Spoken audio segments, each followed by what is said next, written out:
저는 우리 새벽 성도님들이 복된 사람이 되기를 간절히 소망합니다.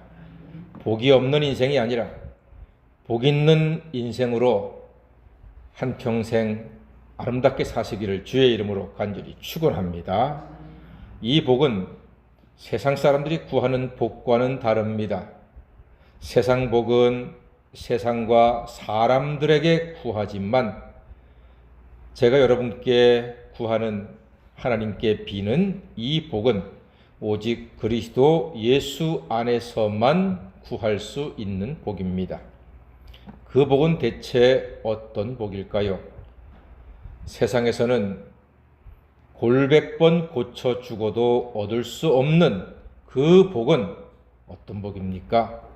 예수로 말미암아 죄를 씻음 받아 의롭다함을 받는 것입니다.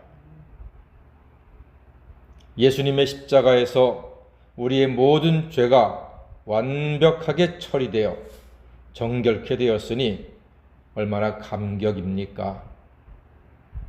죄를 씻는 방법은 온 우주를 통틀어서 딱 한 가지밖에 없습니다.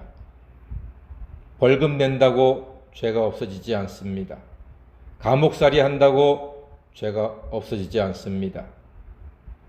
팔을 심지로 숯불에 지진다고 해서 죄가 없어지지 않습니다.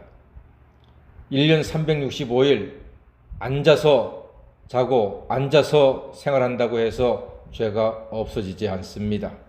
오직 예수님의 십자가 흘리신 보혈로만이 우리의 그 무섭고 두렵고 우리를 얽어매는 죄의 권세는 싹 깨끗하게 정리되고 다 소멸될 수가 있습니다. 오직 예수밖에 없습니다. 세상에서는요, 사기를 치고 살인을 하는 죄가 있잖아요. 죄값을 받아도 그 죄는 기록이 남습니다. 그래서 장관 청문회 할 때 보면은 당신은 10년 전에 이런 잘못이 있지 않습니까? 당신은 20년 전에 아이를 위장 전입하지 않았습니까? 어떻게 보면은 큰 죄도 아닌데 장관 청문회를 하면은 사소한 잘못까지도 다 드러납니다. 기록에 남기 때문입니다. 그러나 우리 하나님께서는 어린 양 예수의 피로 우리의 모든 죄를 깨끗하게 말소를 시켜주시고 죄가 없던 사람처럼 원래 의롭고 깨끗한 사람처럼 우리를 인정해 주시고 의롭다 하시고 사랑하시며 영생의 복을 허락해 주셨습니다. 이 얼마나 복되고 감사한 일입니까? 아브라함은 무엇으로 의롭다함을 얻었습니까? 믿음입니다. 아브라함은 할례 받기 전에 믿음으로 의롭다함을 얻게 되었습니다. 그러므로 아브라함이 할례 받은 이유가 있어요. 할례 받는다고 구원받는 게 아닌데 아브라함은 할례를 받은 이유가 있습니다. 11절 말씀, 로마서 4장 11절 한번 보겠습니다. 시작. 그가 할례의 표를 받은 것은 무할례 시에 믿음으로 된 의를 인친 것이니 이는 무할례자로서 믿는 모든 자의 조상이 되어 그들도 의로 여기심을 얻게 하려 하심이라. 아멘. 좀 복잡하게 보이잖아요. 이 말을 제가 쉽게 설명하겠습니다. 믿음으로 구원 못 받은 사람이 없다. 그런 말입니다. 믿음으로는 누구든지 다 구원받는다. 그런 뜻을 좀 길게 어렵게 설명을 해놨습니다. 아브라함은 하나님과 언약을 맺었습니다. 후손에게 세상의 상속자가 되리라고 하신 언약은 율법이 아닌 믿음의 의로 말미암은 것입니다. 즉 우리가 세상의 상속자가 되는 것은 율법으로 되는 것이 아니고 오직 예수를 구주로 믿음으로써 능히 우리는 이 세상에서 하나님의 상속자로 살아갈 수 있게 되었습니다.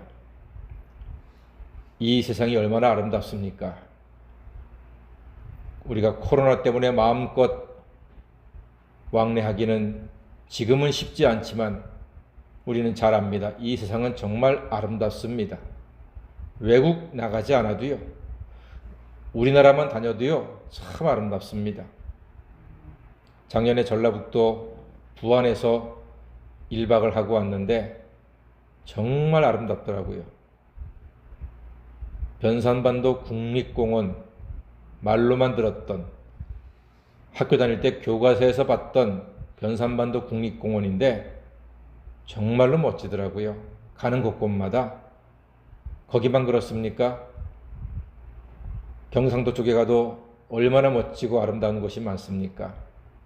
강원도는 말할 것도 없고요. 충청도 정말로 아름다운 곳이 많습니다. 제가 일일이 다 거명하자면은 몇 시간을 이야기해도 제가 다 설명 못 하겠습니다만, 다니면서 제가 체험하는 것은, 야, 우리나라 정말 멋지다. 땅덩어리가 좁다 하는데 뭐가 좁아 좁기는, 이 정도면 충분하잖아요. 넓잖아요. 아름답더라고요. 감사하더라고요. 이 아름다운 세상을 누리고 즐거워하고 기뻐하고 감사하는 것은 어떤 사람이 누리는 특권인가? 율법대로 사는 사람이 아니고요, 오직 믿음으로 사는 사람입니다. 예수님의 피로 우리는 모두 의롭게 되었습니다.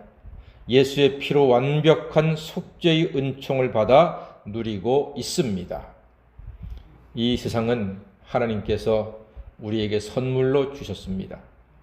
하나님 없는 사람들은 어떻게 하면 저 땅을 내 것으로 만들어서 저기에 돈 되는 건물을 짓고 돈을 벌까, 이 생각을 하지만 우리는 그렇게 하지 않습니다.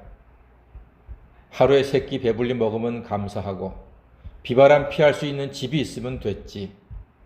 굳이 100평, 200평짜리 집을 가져야 행복합니까? 굳이 먹을 때마다 산의 진미를 입에 넣어야지만 그게 행복입니까? 갈고리로 돈을 긁듯이 긁어 모아야지만 그 사람이 행복한 사람입니까? 그렇지 않습니다. 아름다운 자연을 보고 하나님 감사합니다. 이렇게 아름답고 멋진 자연을 눈으로 보게 하시니 감사합니다. 고맙습니다 하면서 하루하루를 누리는 그 사람이 진정으로 행복한 사람인 줄로 믿습니다. 예수 안에 있는 사람들은 그렇게 사는 사람들입니다. 지나치게 욕심 갖지 말고, 지나치게 소유하려고 하지 말고, 남의 것 빼앗으려고 하지 말고, 나에게 있는 것으로 감사하며 만족하는 사람, 그것이 바로 하나님의 상속자들입니다. 재벌 상속자 부러워할 것 하나도 없습니다. 그 재산 지키기 위해서 온갖 편법과 또 범죄도 저질러야 되고, 다른 사람 아프게도 해야 되고, 잠 못 자고 가슴 아프고 살 떨리는 많은 일들을 겪어야 합니다. 그렇게 할 수 있는 사람은 그렇게 해도 됩니다만, 그저 우리 같은 평범한 그리스도인들은 하루하루 감사하며 하루하루 하나님께 예배하고 기도하고,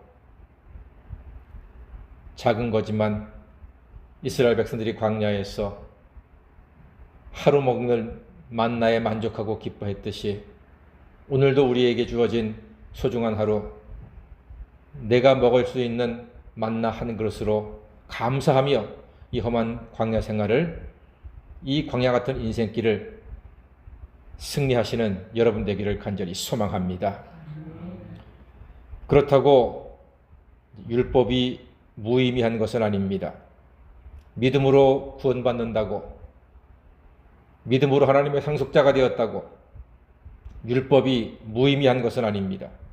15절 말씀해 보니까요, 율법은 진노를 이루게 하나니 율법이 없는 곳에는 범법도 없다, 이렇게 말씀하고 있습니다. 율법이 있기 때문에 아하, 이게 죄가 되는구나 하고 안다는 것입니다. 그러니까 율법은 나쁜 게 아닙니다. 지키면 의인 됩니다. 단지 율법을 지켜서 의롭게 될 수 있는 사람은 없지요. 그래서 모든 사람이 죄를 범한다고 성경이 말하는 것입니다. 그런데 그 예수님의 피로 그 죄를 씻고 아브라함의 유업을 이어받는 상속자가 될 수 있다고 성경이 말합니다. 이제 우리는 예수님 안에서 하나님의 상속자가 되었습니다. 영생과 천국의 행복을 오늘도 하나님의 상속자로 감사와 기쁨과 담대하게 누리며 살아가시는 하나님 자녀가 되시기를 주님의 이름으로 간절히 축원합니다. 아멘. 기도하겠습니다.